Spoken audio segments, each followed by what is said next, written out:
আজকে আমি কোনো ভিডিও দিতে আসিনি। আজকে আমি প্রতিবাদ জানাতে এসেছি। আমি পুরো বাকরুদ্ধ হয়ে পড়েছি, কি বলবো। এই কয়েকদিন ধরে যে ঘটনাটি সারা বিশ্বকে তোলপাড় করে দিয়েছে, সেটা কলকাতার যে আরজি করে ঘটনাটি, তো সেটাতে আমি খুবই লজ্জিত। সেটা কিনা আমাদের ভারতবর্ষেরই ঘটনা। লজ্জাটা বলা ভুল হবে, লজ্জাটা আমাদের না, লজ্জাটা হচ্ছে সারা বিশ্বের মনুষ্য জাতির। তারা ভুলে গেছে তাদের জন্ম হয় একটা নারীর গর্ভ থেকে। সে ভুলে গেছে সে কারোর বাবা, কারোর ভাই, কারোর সন্তান, কারোর স্বামী। আমরা যেমনি লজ্জিত, তারাও কিন্তু সেম ভাবে আমাদের সাথে পথে নেমেছে। তো আমি বেশি কথা বলবো না। আমি মহিলাদেরকে দুই একটা কথা তাদের উদ্দেশ্য করে বলবো। একা চলতে শেখো, একা হতে কখনো ভয় পেও না। সেকেন্ড হচ্ছে, মেয়েরা নিজেদেরকে বিক্রি করে ফেলো না, আর নিজেদেরকে সস্তা বানিয়ে ফেলো না। আর বাড়ির সবাইকে বলবো, বাড়ির যে যারা ছোট ছোট ছেলে, বিশেষ করে ছেলেদেরকে, তাদেরকে, তারা যদি কোনো কিছু আবদার করে কাঁদে, তাদেরকে কাঁদতে দিন। তাদেরকে বলবেন না যে তুমি ছেলে, তুমি কাঁদতে পারো না। তাদেরও একটা মন আছে, তারাও কাঁদতে পারে। তুমি ছেলে, তুমি কাঁদতে পারো না, তোমার কাঁদার অধিকার নেই, এই কথাটা একদম তাদেরকে বলবেন না। বাড়ির মেয়ের যখন শরীর খারাপ হবে, তখন সেই ছেলেটিকে বলবেন যে তোমার দিদির শরীর খারাপ হয়েছে, তার পেটে ব্যথা করছে, যা তুই তাকে গিয়ে হট ব্যাগটা গিয়ে দিয়ে আয়। তোর দিদির তো এখন পেটে ব্যথা করছে। তার মধ্যে সেই ফিলিংসটা নিয়ে আসুন, যে একটা মেয়ের শরীর খারাপ হলে, পেটে ব্যথা করলে তার কষ্ট হয়, তো সেই কষ্টটাকে তাকেও অনুভব করতে শেখান। তার মধ্যে সেই ফিলিংসটা নিয়ে আসুন, কষ্ট অনুভবটা। তাকেও রান্নাঘরে যেতে দিন, তেলের ছিটা, খুন্তির ছ্যাঁকাটা খেতে দিন।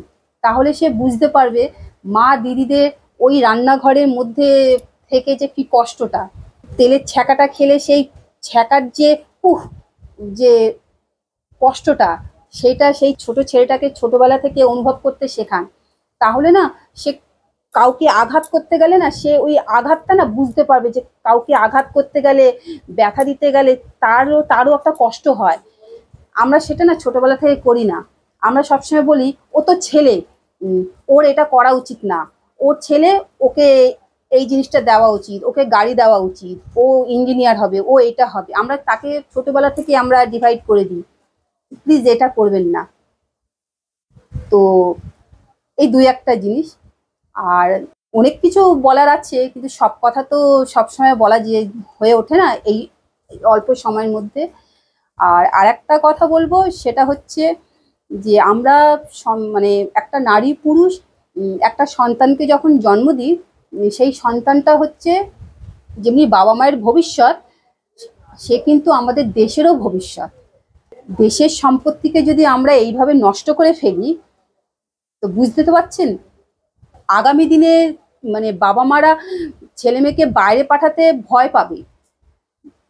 প্রত্যেকের মধ্যে একটা জড়তা কাজ করবে, যে আমি কি, সে ছেলে হোক সে মেয়ে হোক, তারা কিন্তু আমাদের সাথে সাথে তারা দেশেরও সম্পত্তি।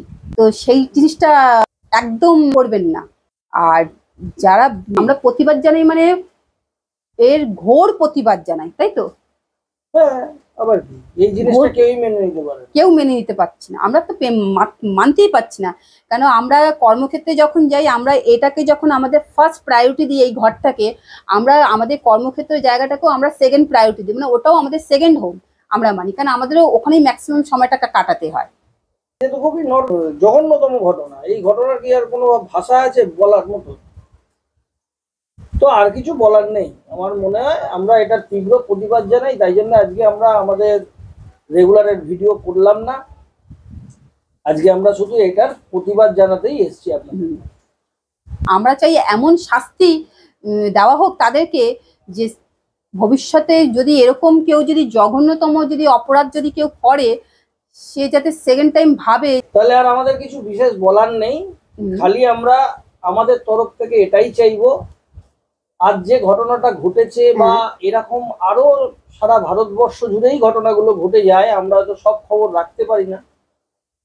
তো আমাদের এই ছোট্ট প্রয়াস বা আপনারা যেভাবে সঙ্গে রয়েছেন, এই সবাইয়ের আমাদের একটাই চাওয়া থাকবে যে যারা আসল দোষী তাদেরকে সঠিকভাবে চিহ্নিত করে তাদের একটা উপযুক্ত শাস্তি দেওয়া হোক, কঠোর শাস্তি। যাতে আগামী দিন কোনো পুরুষ বা কোনো মহিলা কাউকে কোনো ক্ষতি করতে গেলে বা এরকম ভাবে কাউকে কিছু করতে গেলে অন্তত 100 বার চিন্তা করবে এর এই কাজটা যাতে সে করার আগে যে আমার এটা ভেবে যাতে পিছিয়ে আসে। যে আমার এরকম শাস্তি, আমি এরকম শাস্তি পাবো। একটা দৃষ্টান্তমূলক শাস্তির হ্যাঁ। দরকার আছে আমাদের দেশের স্বার্থে, আমাদের সমস্ত মানুষের স্বার্থে। এই আমাদের চাওয়া, এর থেকে আর বিশেষ কিছু বলার নেই।